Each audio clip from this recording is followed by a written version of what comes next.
Le voy a explicar esto de carnal. Por eso dice Pablo que debemos transformarnos, ¿sí? Renovarnos. Tenemos que renovar nuestro entendimiento, y esa renovación del entendimiento es por la palabra de Dios. Cuando uno va a la Biblia sin subjetividades, sin prejuicios, va como con toda la confianza y la fe de que va a encontrar la verdad de Dios, y va no para enterarse, porque Dios no quiere que seamos solamente oidores, sino hacedores de la palabra. La Biblia dice que Dios apresura su palabra para ponerla por obra. ¿Esto qué quiere decir? Que si van dos personas a orar y a buscar a Dios, y uno va a preguntarle algo para enterarse nomás, y el otro está dispuesto realmente a hacer lo que Dios le diga, Dios se va a revelar al que está dispuesto a hacer lo que Dios le diga. A Dios no le interesa dar información simplemente por información. Dios mira nuestro corazón. Por eso va a encontrar en un montón de lugares en la Biblia que dicen aquel día, por ejemplo, dicen aquel día me buscarán y me encontrarán, porque me buscarán de todo su corazón, ¿sí? O por ahí dice, Dios es galardonador de los que le buscan, o el primer mandamiento dice, amarán a Dios con todo su corazón, su alma, su mente, su fuerza. ¿Qué quiero decirle con esto? Que Dios es Dios. Dios realmente no necesita nuestro reconocimiento ni nuestra adoración. Dios no es más Dios porque yo oro o porque le canto. Él es Dios. Por ejemplo, cuando el Salmo dice, engrandeced a Jehová conmigo. ¿Cómo uno puede engrandecer a Dios? ¿Qué cosa puede hacer el hombre que engrandezca a Dios? Yo no puedo hacer nada que lo haga más grande a Dios. Afuera, pero así adentro mío.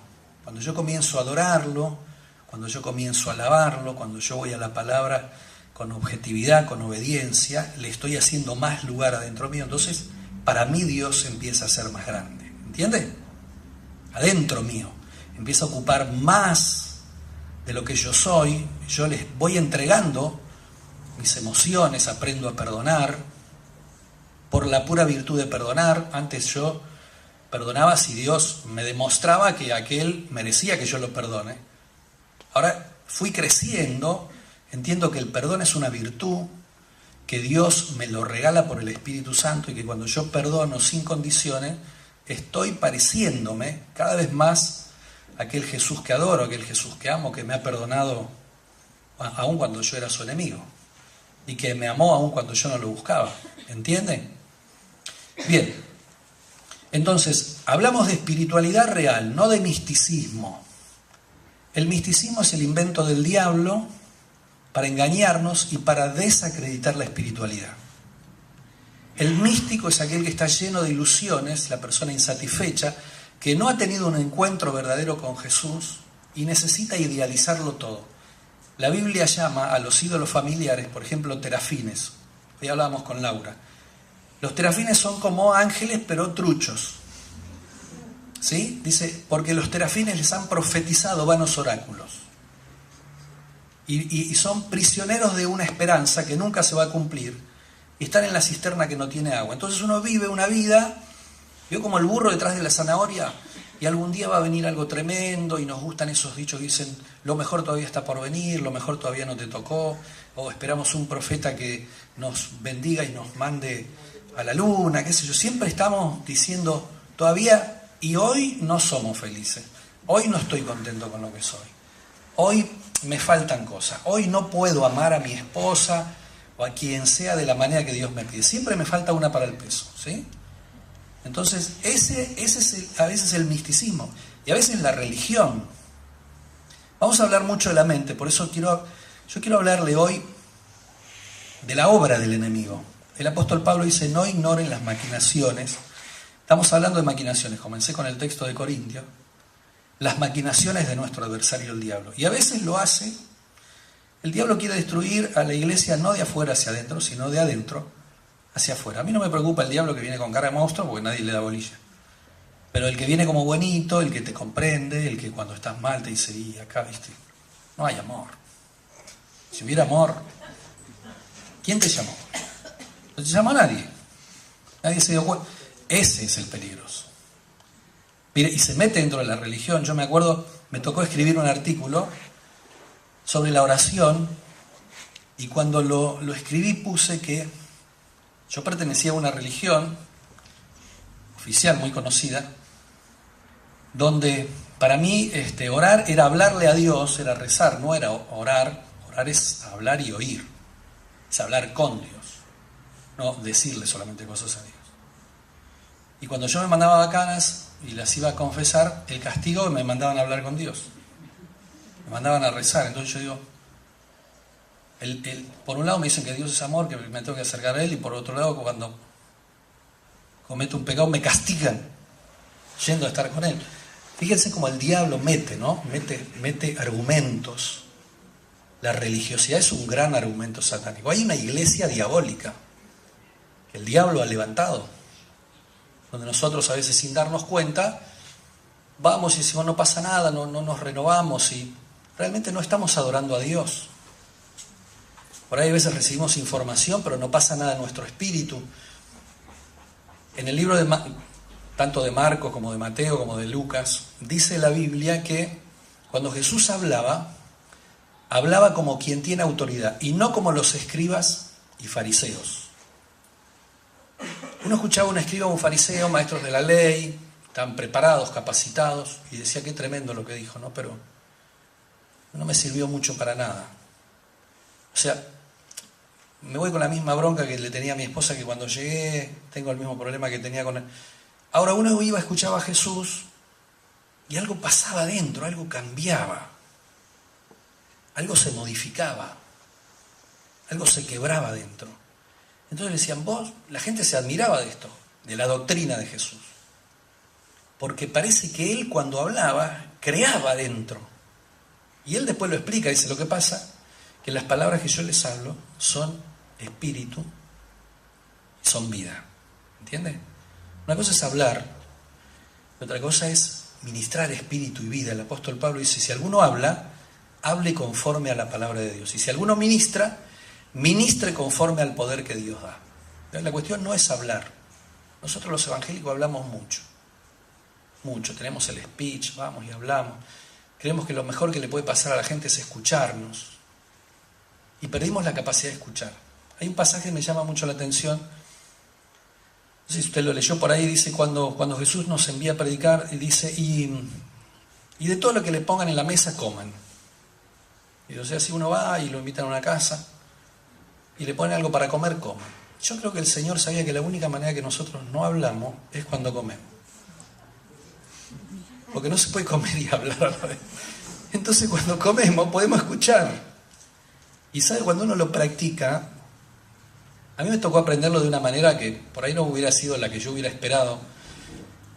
Pero cuando mi nietita, que fue trasplantada del hígado, estaba internada en terapia intensiva después del trasplante, fueron días muy tremendos.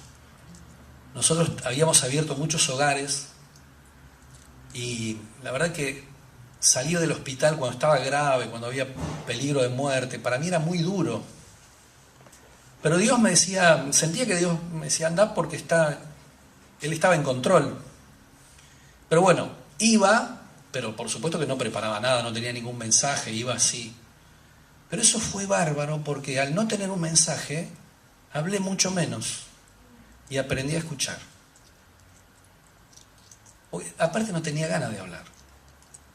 Con todo lo que estaba viviendo no tenía ni ganas de hablar. Y empecé a escuchar.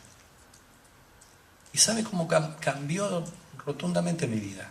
Aprendí a escuchar. Uno dice, no, hay que aprender a escuchar porque Jesús dijo, estos tienen oído pero no escuchan. Ustedes tienen oído para oír y ojos para ver. Y no, usted puede tener ojo y no ver. Puede tener oído y no oír. Y como dice el dicho, no hay peor sordo que el que no quiere oír. El que tiene oído para oír, entienda. ¿Sí? Así decía el Señor. Muy bien. Entonces, Dios es espíritu y se relaciona directamente con nosotros a través de su espíritu. Esto es muy importante. La autoridad que Dios le ha dado al hombre no está en su alma, no está en su razonamiento, no está en su conocimiento intelectual. La autoridad está en el espíritu. ¿Sí? Hay una situación donde Jesús estaba en la barca con los discípulos, se levanta la tormenta, él dormía, tranquilo. Hay que dormir en medio de una tormenta que las olas están tapando la barca. Él dormía. Entonces lo despiertan, dice, Señor, ¿no te da ¿No te preocupa que nos estemos ahogando? Y él dice, hombres de poca fe. ¿Cuándo van a creer? Y se para y reprende a la tormenta y al viento y se hizo grande bonanza, dice así. Entonces, si usted lee el pasaje, va a ver que los discípulos tienen gran temor de la tormenta, pero después tenían más temor de quien estaba con ellos. Dijeron, ¿quién es este? Que hasta el viento y el mar le obedecen. Y esa autoridad, hermanos, no es mental, es una autoridad espiritual, ¿sí? Entonces quiero que le voy diciendo algunas cosas para que usted después estudie, lo vea, lo vea en la palabra. La autoridad más importante está en nuestro espíritu, no en nuestra alma. Dice 2 Timoteo 1:6, dice, te aconsejo que avives el don de Dios que está en ti, porque no nos ha dado Dios espíritu de cobardía, sino de poder, de amor y de dominio propio. Escuche bien esto. El espíritu que Dios nos ha dado es un espíritu de poder, de amor y de dominio propio. Dios no es un Dios que quiere manejar tu mente. Dios no es un Dios que quiere manejar tus emociones. Dios no es un Dios que quiere manejarte. Dios es un Dios que nos enseña y quiere que vos decidas bien, aprendas y elijas bien. El diablo sí va a querer manejarte. A través de engaño, de mentira, de trampa, no le importa. El diablo recibe adoración involuntaria, no le interesa. Si vos crees que vas a un curandero o vas... El otro día hablamos con Laura, con una chica que fue a rezarle a San la Muerte. Dijeron que era un santito bueno y ella lo creyó. Entonces uno dice, bueno, pero no fue a adorar al diablo porque ella creía que era un santito bueno. Al diablo no le interesa que crea que es un santito bueno. Él recibe igual esa adoración, te ata, hace un pacto, recibe la autoridad que vos le das a través del engaño. Por eso la Biblia dice, él es padre de mentira. ¿Qué quiere decir que es padre de mentira? Que miente tan bien que te da ganas de volverlo a votar. ¿Ven cómo esos políticos dicen, cómo nos curró, se llevó todo, pero habla y te da ganas de volverlo a votar? Bueno, el diablo es padre de mentira.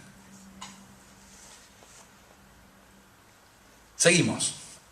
Entonces, el Señor nos dio espíritu de poder, de amor y de dominio propio. ¿Qué quiere decir dominio propio? Si usted escucha por ahí que alguien le dice, mira, no sé lo que pasó, pero me tomó el espíritu, no me acuerdo ni lo que hice. Ese no es el espíritu de Dios. Nunca. ¿Sí? Nunca el Espíritu Santo va a anular tu entendimiento, tu capacidad. Ese no es el Espíritu Santo. Dios es un Dios que cuando nos creó, nos dio hasta la libertad de pecar. Nos dijo, no te conviene. De hecho, pecamos. Si no hubiera existido la libertad, no hubiéramos pecado.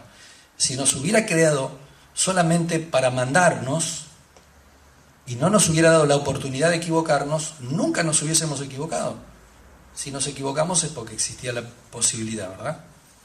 Y la Biblia decía, el alma que pecare morirá, y bueno, vaya a los cementerios y va a ver que se cumplió la palabra.